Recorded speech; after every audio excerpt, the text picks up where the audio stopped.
오늘 함께 하는 말씀 사도행전 8장 1절에서 3절 말씀이고요. 또 9장 1절에서 9절입니다. 사도행전 8장 1절에서 3절이고요. 9장 1절에서 9절 말씀입니다.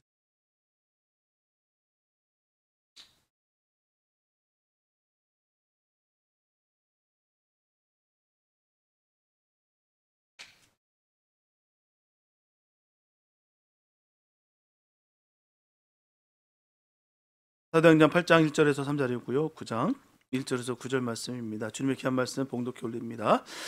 사울이 그의 죽임 당함을 마땅히 여기더라. 그날에 예루살렘에 있는 교회에 큰 핍박이 나서 사도 외에는 다 유대와 사마리아 모든 땅으로 흩어지니라. 경건한 사람들이 수대만을 장사하고 위하여 크게 울더라. 사울이 교회를 잔멸할세 각 집에 들어가 남녀를 끌어다가 옥에 넘기니라. 1절에서 9절입니다. 사울이 죄의 제자들을 대하여 여전히 위협과 살기가 등등하여 대제사장에게 가서 다메섹 여러 회당에 갈 공문을 청하니 이는 만일 그 도를 쫓은 사람을 만나면 물은 남녀하고 결박하여 예루살렘으로 잡아오려 함이라. 사울이 행하여 다메섹에 가까이 가더니 호련히 하늘로서 빛이 저를 둘러 비치는지라. 땅이 엎드러져 들음에 소리 있어 가라사대 사울아 사울아 내가 어찌하여 나를 핍박하느냐 하시거늘 대답하되 주여 뉘시노이까. 가라사대 나는 네가 핍박하는 예수라. 네가 일어나 성으로 들어가라. 행할 것을 내게 이를 자가 있느니라 하시니 같이 가던 사람들은 소리만 듣고 아무도 보지 못하여 말을 못하고 섰더라. 사울이 땅에서 일어나 눈은 떴으나 아무것도 보지 못하고 사람의 손에 끌려 다메섹으로 들어가서 사흘 동안을 보지 못하고 식음을 전폐하니라. 아멘. 예수 믿는 사람이라고 한다면 사도 바울을 모르는 사람은 없을 거예요. 다 압니다. 사도 바울에 대해서 말입니다. 여러분들 중에 보면 자기 이름이 아니면 자녀들의 이름을 폴이라 지은 사람이 있는 줄 압니다. 그만큼 사도 바울과 같이 되기를 바라는 뜻에서 이름까지 폴이라 지은 줄 알아요. 그만큼 참 유명세를 타는 인물이 폴, 바로 이 사도 바울입니다. 사도 바울은 예수님으로부터 임명받은 제자가 아닙니다.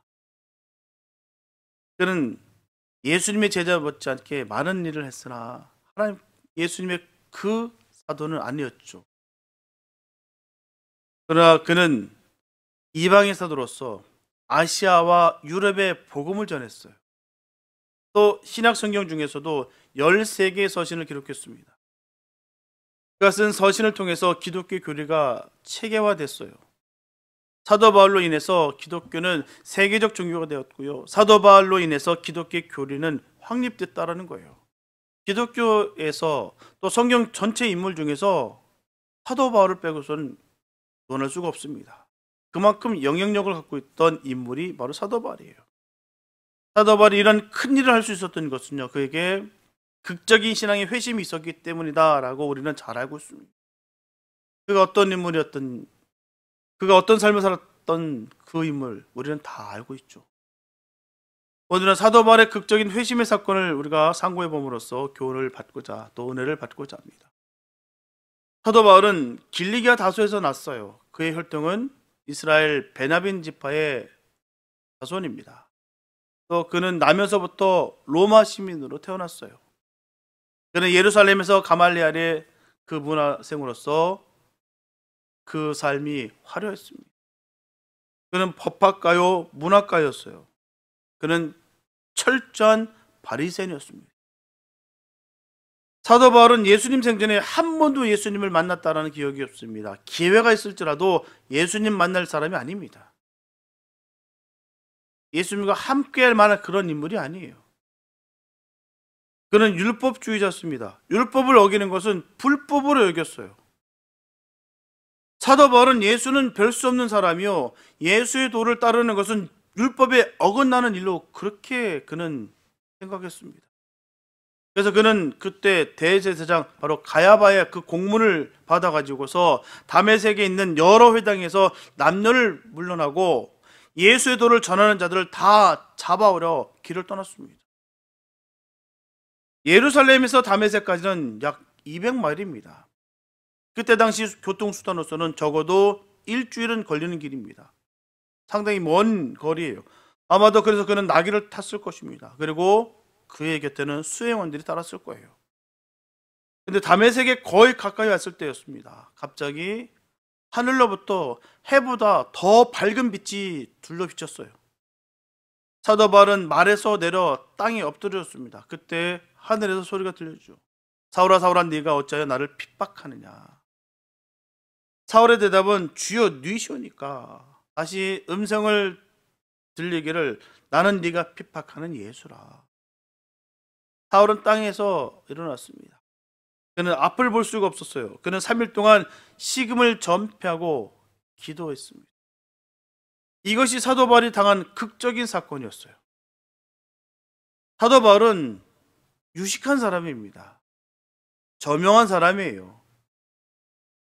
성공이 보장된, 누구도 다 탐낼 만한 뭐라도 된 그런 인물이었습니다. 그는 신념이 강한 사람이었어요. 그는 하나님을 공경하는 사람이었습니다. 그는 율법을 준수하는 사람이었다는 것이죠. 적어도 그가 생각하는 판단은 엉터리는 아니었어요. 단 한 가지 착각한 것은 예수는 메시아가 아니라 극악무도한 이단이다라는 착각에 빠져 있었다라는 거예요. 그것만은 잘못이 아니라고 생각했어요. 뿐만 아니라 그는 자기가 옳다라고 생각하는 일은 실천에 옮겨 직성이 풀리는 그런 사람이었습니다. 사도 바울은 예수를 따르는 사람들을 없이 하는 것이 바로 하나님이 기뻐하는 일이라 생각했다는 거예요. 사도 바울은 예수를 따르는 사람들을 없이 하는 것이 나의 본분이다. 하나님 기뻐하는 일이기 때문에 나는 반드시 그 일을 해야겠다 여겼다는 것이죠. 그래서 그는 담에색으로 하고 있었어요. 왜요? 하나님 기뻐하는 일이기 때문에. 하나님은 사도 바울의 가는 길을 지켜보고 있었습니다. 신념이 강한 사람, 정의에 불타는 사람이 흔히 빠지기 쉬운 함정이 있어요. 한번 자기가 옳다라고 생각하는 것은요, 목숨을 걸고라도 실천에 옮기는 것입니다. 소위 말하면 목에 칼이 들어와도 할 말은 해야 되고, 어떤 희생이 따른다 할지라도 그 일을 꼭 해내야 된다는 것입니다. 신념이 강한 사람들이 갖고 있는 모습이에요. 한번 자기가 옳다라고 생각하는 것은 목숨을 걸고라도 그 실천에 옮겨야 되는 것입니다. 해야 돼요. 그것이 정말로 옳을 때는 그보다 당연한 일이 없겠죠. 너무나 아름다운 일이겠죠.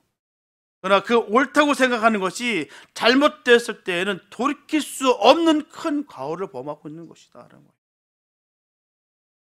신념과 판단은 서로 견제가 돼야 돼요. 신념과 판단이 서로 견제할 때 선을 이룬 것입니다. 우리는 신념이 신앙으로 여길 때가 얼마나 많은지 몰라요. 신념과 신앙은 다릅니다. 신념과 믿음은 다른 거예요. 내가 스스로 믿겠다라고 생각하는 것과 믿어지는 것은 다르다는 거예요. 하나님께서 그걸 믿게 열어주셨을 때는 그게 믿음이지만 내가 믿겠다라고 생각하고 내 열심을 다하는 것은 신념일 수 있다는 것이죠. 그러면 이것이 정말 하나님 기뻐하는 일인가를 정말 우리는 잘 점검해야 되는 것입니다. 내가 기쁜 일인지, 내 이름을 높이기 위해서 그러는 것인지, 내 명예를 높이기 위해서 그러는 것인지, 정말 하나님을 위해서 그러는 것인지 잘 봐야 돼요. 많은 분들은 착각합니다. 야, 하나님 기뻐하는 일이야. 알고 보면 자기 기뻐하는 일인데 그렇게 포장하고 위장합니다. 야, 하나님께서 그렇게 하시라고 하셨어. 명령하셨어. 자기가 원하는 모습 얼마나 많은지 몰라요. 늘 견제하고 늘 함께 해야 되는 것이죠. 마치 증기기관차의 피스톤이 기차 바퀴를 구르게 하는 것과 같습니다. 문제는 피스톤은 앞뒤로 왔다 갔다 하는 일밖에 못해요. 그 피스톤의 힘을 이용해서 기차 바퀴가 앞으로 움직여야 굴러가게 됩니다. 힘이 피스톤을 통해서 앞으로 전진합니다. 힘이 있어도요, 피스톤의 방향을 잡아주지 못하면 탈선하게 돼요. 피스톤이 방향을 잡아주어도 힘이 없으면 전진할 수 없습니다. 방향은 바로 잡았으나 힘이 없는 사람이 있고요. 힘은 넘치는데 방향을 잘못 잡은 사람이 있어요. 바로 사도 바울이 그런 사람이었다는 거예요. 그러므로 우리는 다시 한번 생각해 봐야 됩니다. 내가 옳다고 생각하는 것이 정말로 옳은가? 우겨가면서 내가 이 말이 옳다라고 했는데 진짜 옳은가? 보십시오. 내가 진리라고 생각하는 것이 정말로 진리인가? 내가 하나님의 뜻이라고 생각하는 것이 정말로 하나님의 뜻인가? 사도 바울 같이 하나님이 가장 싫어하는 일을 하나님의 뜻이라고 밀고 나가지는 않는가? 반드시 점검할 필요가 있습니다. 판단이 잘못되면 100가지 가오를 범한다는 거예요. 하나님은 사도 바울을 더 이상 그가 하는 대로 놓아둘 수가 없었어요. 사도 바울의 신념과 실력대로 나가면 예수님의 제자들이 선멸당할 위기에 놓였다는 거예요. 싹 다 죽겠구나. 싹 다 잡혀서 하나님의 그 뜻이 이루어지는 것을 막아서겠구나. 그래서 하나님은 사도 바울의 길을 막으셨어요. 사도 바울이 다메섹에 가까이 갔을 때는 정오쯤이었습니다. 그런데 갑자기 하늘로부터 햇빛을 무섭게 하는 그 빛이 내려 비쳤어요. 그 소리가 들리기를 사울아 사울아 내가 어찌하여 나를 핍박하느냐 라고 했습니다. 이 기록은 사도행전에 3번이나 기록되어 있습니다. 그런데 이 세 곳에 기록된 말씀은 약간의 차이가 있어요. 9장 7절에는 같이 가던 사람들은 소리만 듣고 아무도 보지 못했다라고 기록되어 있고요. 또 22장 9절에는 같이 가던 사람들은 빛은 보면서도 나더러 말하는 이의 소리는 듣지 못했다라고 기록하고 있습니다. 다시 말하면 그때 사도 바울과 동행했던 사람들이 햇빛보다 더 밝은 빛을 본 것은 사실이에요. 그러나 함께 가던 사람들은 사도 바울이 보는 것을 보지 못했다는 것입니다. 사도 바울이 보는 것은 뭐겠습니까? 바로 그리스도셨습니다. 예수 그리스도였습니다. 그것은 고린도전서 15장 8절에 부활하신 주님은 맨 마지막으로 만삭되지 못하고 난자같이 자기에게 보이셨다라고 말을 증거하고 있습니다. 또 그때 사도 바울과 동행하던 사람들은 하늘로부터 들려오는 소리를 들었어요. 그러나 사도 바울이 들은 예수님의 음성은 듣지 못했습니다. 사도 바울은 예수님께서 사울아 사울아 네가 어찌하여 나를 핍박하느냐 하는 음성을 들었습니다. 이처럼 빛을 본다고 예수를 보는 것이 아니에요. 그리고 소리를 듣는다고 해서 예수님의 음성을 듣는 것은 아닙니다. 그날 다메섹 도상에서 예수님은 사도 바울 한 사람의 눈에 보이셨고요. 그날 예수님의 음성은 사도 바울 한 사람의 귀에만 들렸다는 거예요. 한 무리가 함께 했으나 같은 장소에 있었으나 그들은 보지 못했고 듣지 못했다는 거예요. 하나님은 이와 같이 믿는 자 한 사람 한 사람을 개별적으로 부르신다는 거예요. 직접적으로 부르신다는 것입니다. 수천 명의 군중이 모였어도 그 중에서 한 사람 한 사람을 부르신다는 거예요. 두 사람이 밭을 갈고 있는데 한 사람만 부르셨어요. 그러므로 군중 심리에 우리는 현혹되면 안 됩니다. 분위기 타서 현혹되면 안 돼요. 화려한 것에 거기에 집중할 이유가 아닙니다. 주님과 개인적인 만남이 중요하다는 거예요. 주님을 만나야 되고 주님의 소리를 들어야 되는 거예요. 같은 말씀을 읽는데도 불구하고 주님의 말씀이 보이는 사람이 있고요.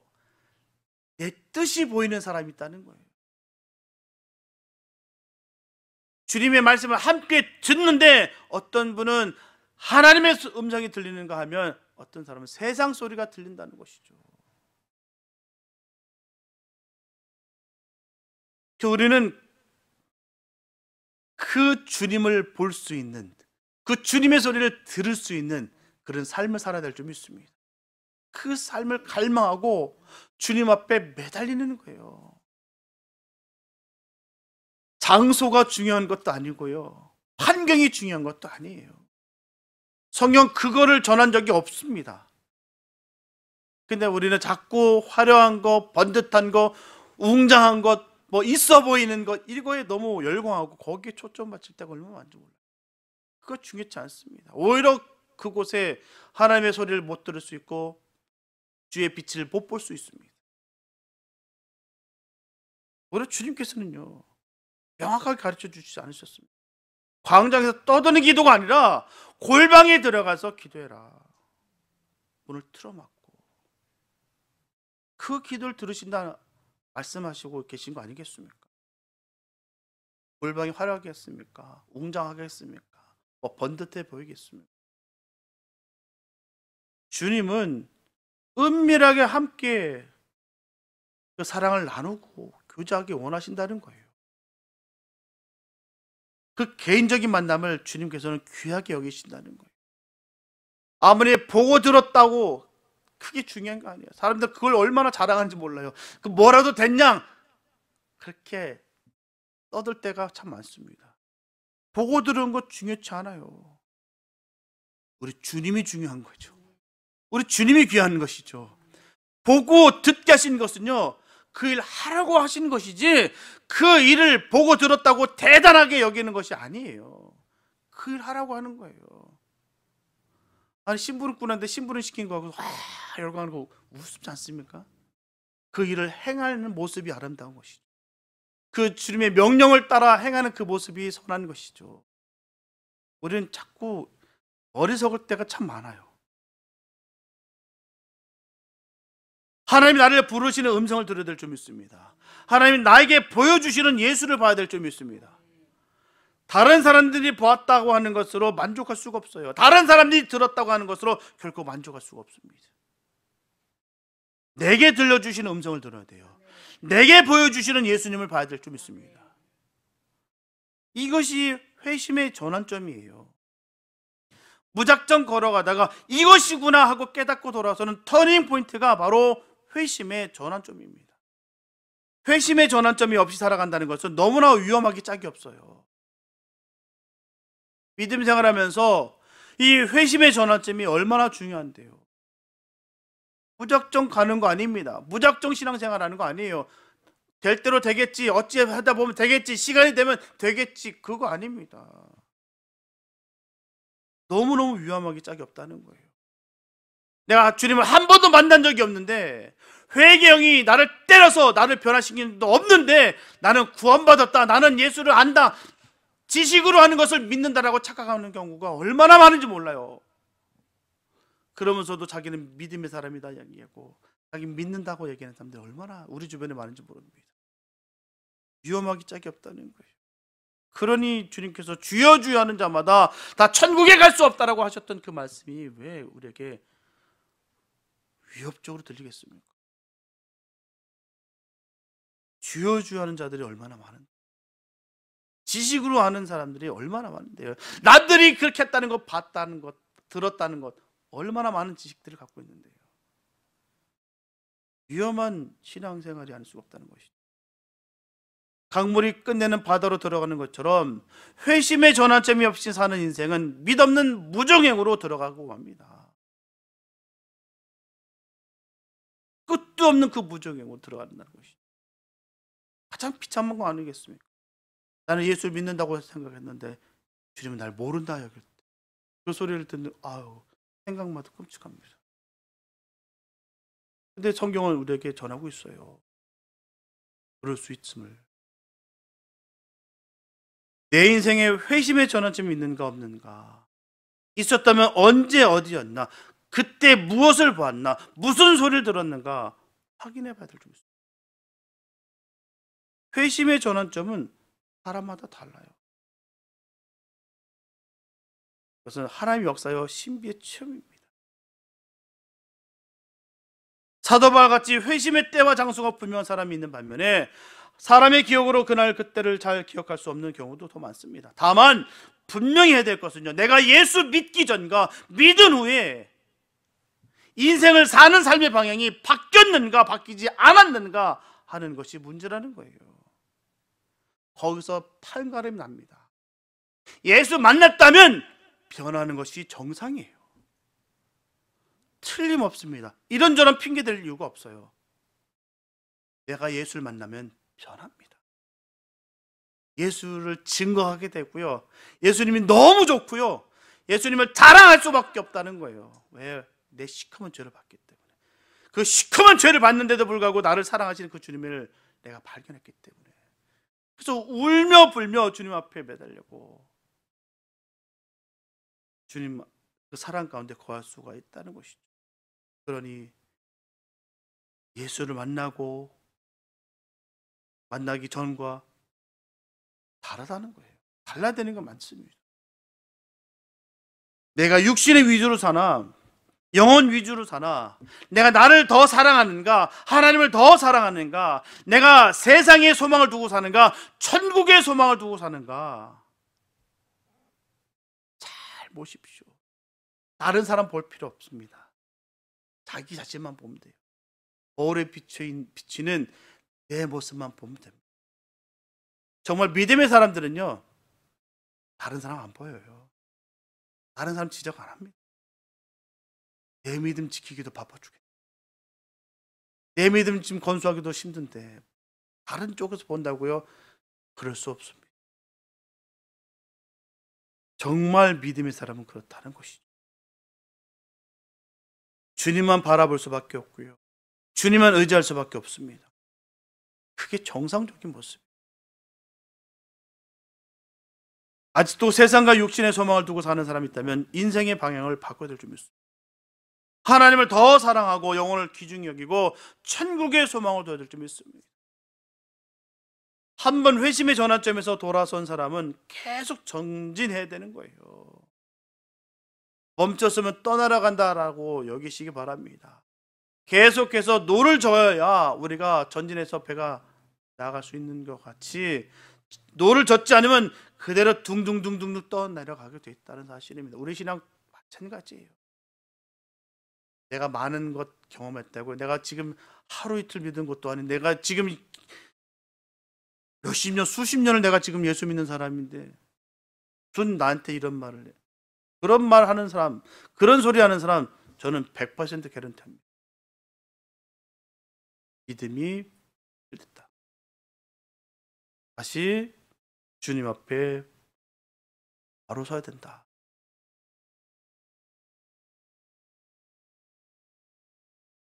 한국 기독교 인물사라는 책에 보면 김익두 목사라는 분이 있습니다. 그 전기가 실려져 있어요. 김익두 목사는 황해도 안악에서 태어났습니다. 그는 젊었을 때 이름난 불량배였어요. 깡패 중에 깡패입니다. 안악의 김익두라고 하면 모르는 사람이 없었어요. 5일마다 한 번 서는 장날이 되면 김익두는 판을 치고 돌아다닙니다. 자기 세상에 돌아온 거예요. 널린 것입니다. 장터에 술과 냉면은 언제나도 외상이었어요. 외상값은 갚은 일이 없습니다. 누구라도 외상값 달라고 했다가는 도리어 봉변을 당했어요. 안악은 이 김익두의 무법 천주였습니다. 그래서 안악장에 가는 장사꾼들은 선앙당 앞에서 오늘 부디 제발 김익두를 만나지 않게 해달라고 빌었다고 합니다. 근데 그런 불량배에게 회심의 전환점이 찾아왔어요. 어느 날 김익두는 윌리엄 스왈렌 선교사가 인도하는 그 부흥에 참석하게 됩니다. 그는 사도 바울의 그 회심의 설교를 들었어요. 내가 바로 바울 같은, 이 사울 같은 폭도로구나 라고 하면서 땅을 치며 회개했어요. 그는 세례받기 전에 신구약 성경을 100번 읽었다고 합니다. 한 번은 술 친구가 찾아서 술을 권해요. 그는 말합니다. 난 지금 약을 먹는 중이라 술을 마실 수 없다네. 친구가 무슨 약을 먹기에 술을 마실 수 없냐고 물었을 때 신약과 구약을 먹고 있다고.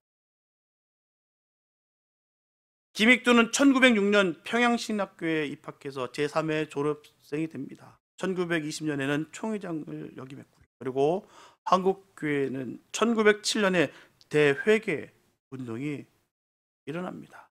그 회계 운동은 평양 장전교회 사경에서 시작됩니다. 그 회계 운동은 전국적으로 확산되어서 한국교회 오순절이 됐어요. 이 회계 운동을 적극적으로 확산시킨 두 봉사가 있습니다. 한 사람은 순교자 길선주 목사였고요. 또 한 사람이 바로 김익두 목사였다.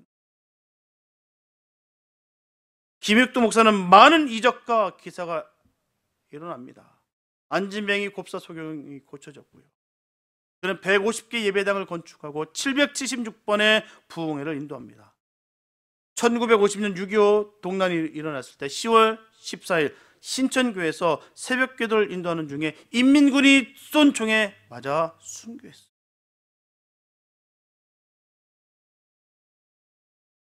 이 깡패가 변하니까 이렇게 되더라. 이 사람께 능력이 있는 거 아닙니다. 하나님께서 그를 사용하신 것이죠. 천하에 몹쓸 인간, 정말 저 인간 오늘 안 만나게 해달라고 성황당에서 싹싹싹 빌던 그런 인간, 술 먹고 엎고 사람 두둑이 패고 그가 묻었던 그가 변하니 주의 종이 되더라는 것이죠. 저 사람이니까 그렇지 난 개성이 달라. 결코 있을 수 없는 말입니다. 이런 모습을 보이는 것은요, 이런 인물을 세우시는 것은 하나님은 변화시키신다, 그 말씀하고 계시는 거예요. 예수 믿으면 변하게 돼 있다, 그 모습 보여야 되는 거예요. 그래서 기독교는 과거를 묻지 않습니다. 회심 후에 믿음으로 충성하면 그것으로 족한 거예요. 그러나 과거는 못자국처럼 남기 마련이라는 거예요. 사도 바울은 회심 후에 한 걸음도 물러서지 않았습니다. 오직 십자가만을 바라보고 주님만을 위해서 살았어요. 그렇게 살면 살수록 그의 가슴을 찌르는 것이 있었어요. 나는 교회를 핍박했다. 스데반을 죽인 장본인이 바로 나야. 나는 그리스도의 교회를 회방하였고 그의 제자들을 괴롭혔어. 나는 죄 중에 죄인이고 괴수 중에 괴수다. 내가 어찌하여 그런 죄를 저질렀던가. 부끄럽고 너무너무 송구하다. 어떻게 하면 이 더러운 죄의 용서를 내가 받을 수 있을까? 내가 지금 할 수 있는 일이 무엇일까? 딴 것까지 복음을 전하죠. 그 죽도록 충성했다는 거예요. 예를 들어서 놀이기구인 그 시소는요, 올라간 만큼 내려가고요, 내려간 만큼 올라갑니다. 그네는 앞으로 간 만큼 뒤로 가고 뒤로 간 만큼 앞으로 가는 거예요. 이처럼 알지 못했을 때 불순종하고 거역한 만큼 충성하고 헌신하시기 바랍니다. 믿지 않을 때 저주하고 핍박한 만큼 축복하고 선을 행하시기 바랍니다. 한 번 돌아섰으면 또다시 옛날로 돌아가지 마시기 바랍니다. 한 번 결단을 내렸으면 결단 내린 대로 실천에 옮기시기 바랍니다. 사도 바울 같은 회심의 전환점을 꼭 가지시기 바랍니다. 회심의 전환점을 가진 후에는 지난날에 불의한 것을 충성으로 보상하시기 바랍니다. 나 같은 죄인 살려주시는 것에 감사하시면서 우리 믿음 지켜야 될 점이 있습니다. 사도 바울은 회심의 전환점을 주여 뉘시오니까 하는 물음에서 찾았어요. 예수가 누군 줄 아는가? 내가 안다고 하는 것이 참으로 바로 아는 것인가?